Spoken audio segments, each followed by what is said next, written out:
Bismillahirrahmanirrahim. Min ikhrajis sadaqat. Ini yang penting. Perbanyak keluarkan sedekah. Karena ini bulan awal daripada Ashurul Hurum. Karena kan yang 3 berturut-turut jauh kan, jauh itu jaraknya kan, Dzulqa'dah, Dzulhijjah, Muharram kan jauh, ketemu ke bulan Rajab itu. Karena nanti dari bulan Rajab ke bulan Dzulqa'dah itu jauh lagi. Ya kan? Harus nunggu, harus melewati Sya'ban. Habis Sya'ban kemudian Ramadan. Habis Ramadan kemudian Syawal. Habis Syawal kemudian Dzulqa'dah. Berarti nunggu 4 bulan tuh. Baru ketemu lagi Ashurul Hurum kan? Kapan lagi? Ya. Dan sedekah ini amalan yang luar biasa. Sedekah ini amalan yang luar biasa. Karena sedekah inilah yang menjadikan orang itu tertanam kecintaan, ikhwan. Antum kalau sedekah kepada orang fakir miskin kan senang orang fakir miskin sama kita, sehingga menghilangkan permusuhan di situ. Ya. Pokoknya sedekah itu melembutkan hati. Maka kenapa sedekah di bulan Rajab itu sangat luar biasa, ditekankan oleh para ulama gitu ya. Memperbanyak sedekah itu supaya nanti terbiasa di bulan Sya'ban amalan sedekah kita diangkat ke langit. Ramadan makin menjadi orang yang sangat dermawan lagi. Maka 4 perkara ini yang sangat dianjurkan. Walaupun secara umum ibadah-ibadah yang lain, zikir, baca Quran dan yang lain itu adalah juga sangat dianjurkan dilakukan di bulan Rajab, tapi 4 inilah yang banyak dianjurkan oleh para ulama. Ma'asyiral muslimin yang dimuliakan Allah Subhanahu wa taala. Ulama banyak mengistilahkan bulan Rajab ini dengan istilah-istilah yang banyak, ikhwan. Karena memang bulan ini bulan mulia, sehingga banyak istilah-istilah bagi bulan Rajab itu yang di zaman jahiliyah disebutnya macam-macam. Contoh, ada sekitar 18 istilah di zaman dulu tentang bulan Rajab itu.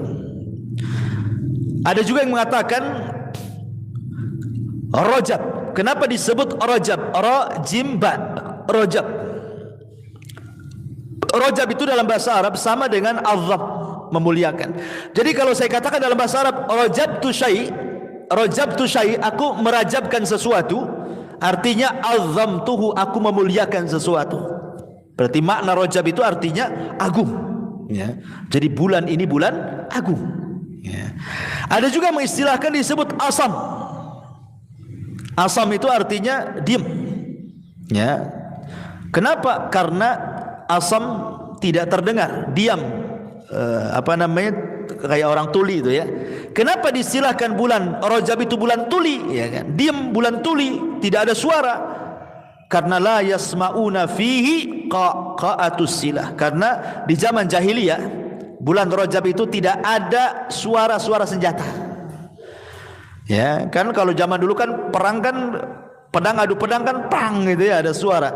Kalau sudah Rajab ini sepi, nggak ada suara pedang dengan pedang, suara tombak ketemu tombak, suara tombak ketemu pedang, nggak ada. Karena betul-betul tidak ada peperangan dan tidak boleh melakukan peperangan kecuali kalau diserang. Lain ya. Kalau diserang beda. Masa diserang diam saja? Kenapa kamu rela ditusuk? Rajab, matilah kan itu ya. Ya kalau diserang melawan lah kan itu ya. Maksudnya memulai peperangan di sini yang tidak boleh itu. Kemudian yang nomor 3 juga disebut asab. Kenapa disebut asab? Li'anna rahmata tasubbu fi. Karena bulan Rajab itu disebut asab karena rahmat di bulan Rajab itu betul-betul dinaungkan oleh Allah Azza wa Jalla kepada manusia. Kemudian yang nomor 5 disebut rajm. Kenapa? Li'anna syayatin turjamu fi. Karena syaitan dirajam, dilempari batu. Ada juga yang mengatakan syahrul haram. Ya, karena Rajab bagian daripada Ashurul Hurum. Ada juga mengatakan Al-Muqim. Kenapa? Karena kemuliaannya sabitun, tetap.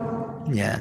Ada juga yang mengatakan bulan Munassilul Asina, seperti yang saya katakan tadi, karena ujung-ujung senjata dicabut. Ada yang mengatakan juga disebut Rajaban. Ya, diambil dari tarkut, kital, meninggalkan perang. Dan banyak lagi istilah-istilah bulan Rajab, tentu karena diambil dari beberapa hadis, walaupun sebagiannya lemah dan sebagiannya maudhu. Tapi intinya istilah-istilah yang banyak kepada satu nama bulan Rajab itu menunjukkan kemuliaan bulan Rajab. Sama kalau kita bicara tentang Quran, surah Al-Fatihah. Surah Al-Fatihah itu kan banyak namanya. Ada disebut surah Syifa, ya kan? Ada Ummul Kitab, ya, ada apa namanya surah Al-Fatihah dan macam-macam. Surah Al-Fatihah itu ada sekitar belasan nama untuk satu surat kan itu. Dan dalam bahasa Arab ketika satu surat banyak nama menunjukkan surat itu agung. Lah begitu juga bulan Rajab, ketika banyak nama untuk bulan Rajab sampai 18 nama di zaman jahiliyah menunjukkan agungnya bulan Rajab, gitu maksudnya, ya. Saya contohkan beberapa hadis yang menyebar di masyarakat, tetapi hadis ini semua kalau tidak lemah maudhu, palsu. Ya. Contoh umpamanya hadis yang sering dibaca di masyarakat, kita sering kan mendengar doa di masyarakat itu seperti Allahumma barik lana fi Rajab wa Sya'ban wa ballighna Ramadan, kan itu ya. Kita sering mendengar doa Allahumma barik lana fi Rajab wa Sya'ban wa ballighna Ramadan. Sebenarnya doa ini kalau hanya untuk berdoa saja tidak ada masalah, ya, karena isinya kan bagus. Ya Allah, berkahi kami di bulan Rajab dan Sya'ban, sampaikan kami di bulan Ramadan. Kalau hanya untuk doa saja, lafaz itu digunakan doa, tidak ada masalah. Tapi kalau kemudian berdalil bahwa ini adalah suruhan karena ada hadis yang menyuruh untuk berdoa seperti ini yang jadi masalah. Karena hadisnya lemah. Ya, hadisnya lemah. Tapi kalau untuk diambil lafadznya saja berdoa tidak ada masalah. Ya, jangan kemudian diyakini ini suruhan, doa ini harus dibaca ketika sampai bulan Rajab karena ada riwayatnya, gitu maksudnya. Riwayatnya lemah. Riwayatnya dilemahkan para ulama. Ya, baik. Ada juga yang kemudian hadis yang sudah menyebar di masyarakat itu seperti Rajab syahrullah wa Sya'ban syahri wa Ramadan syahru ummati. Rajab itu bulan Allah, Sya'ban itu bulanku, dan Ramadan itu bulan umatku, kata Rasul. Hadis ini batil, maudhu, ya. Kemudian juga ada yang mengatakan hadis yang lain, contohnya yang sering-sering di masyarakat saja, yang sering tersebar aja, karena terlampau banyak sih riwayat-riwayat tentang hadis-hadis seputar bulan Rajab ini. Seperti Nabi sallallahu alaihi wasallam mengatakan, khiratullahi minasyuhur wa huwa syahrullah, man 'azzama syahra Rajab faqad 'azzama amrallah adkhalahu jannatun na'imi. Pilihan Allah dari bulan-bulan, bulan Rajab adalah syahrullah, bulannya Allah. Siapa yang mengagungkan bulan Rajab, maka sungguh dia telah mengagungkan perkara Allah, dan Allah akan masukkan dia ke surga yang penuh dengan kenikmatan. Al-Hafidh Ibnu Hajar mengatakan hadis ini maudhu, palsu, ya. Kemudian juga Nabi SAW mengatakan juga dalam hadis yang lain, Rajab syahrullah wa Sya'ban sya'ri wa Ramadan syahra ummati. Tadi yang sebutkan, Al-Hafidh Ibnu Hajar mengatakan maudhu, palsu, batil hadisnya, tidak ada sumbernya sama sekali. Termasuk juga hadis tentang salat raghaib, semua riwayatnya mungkar, maudhu, tidak ada yang sahih.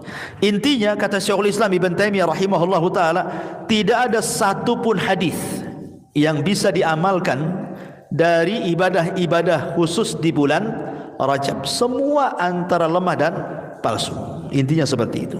Jadi kesimpulannya, tidak ada ibadah khusus, tidak ada salat khusus, tidak ada puasa khusus, tidak ada baca Quran khusus, tidak ada zikir khusus, tidak ada ini itu khusus. Maka ibadahlah sebagaimana biasa ibadah, ya, puasa Senin Kamis, puasa hari Ayyamul Bid, puasa Daud, atau mungkin solat duha yang biasa kita lakukan, solat malam yang biasa kita lakukan, atau mungkin baca Quran, atau berzikir, silaturahim, birrul walidain, dan begitu seterusnya. Tetapi yang menjadi keistimewaan bulan Rajab adalah ibadah-ibadah itu ditingkatkan pahalanya dibandingkan ia lakukan di bulan-bulan yang lainnya. Itu inti pembahasan di seputar bulan Rajab ini. Wallahu a'lam bishawab. Ini yang bisa saya sampaikan. Mudah-mudahan jadi pembekalan pengetahuan kita tentang bulan Rajab.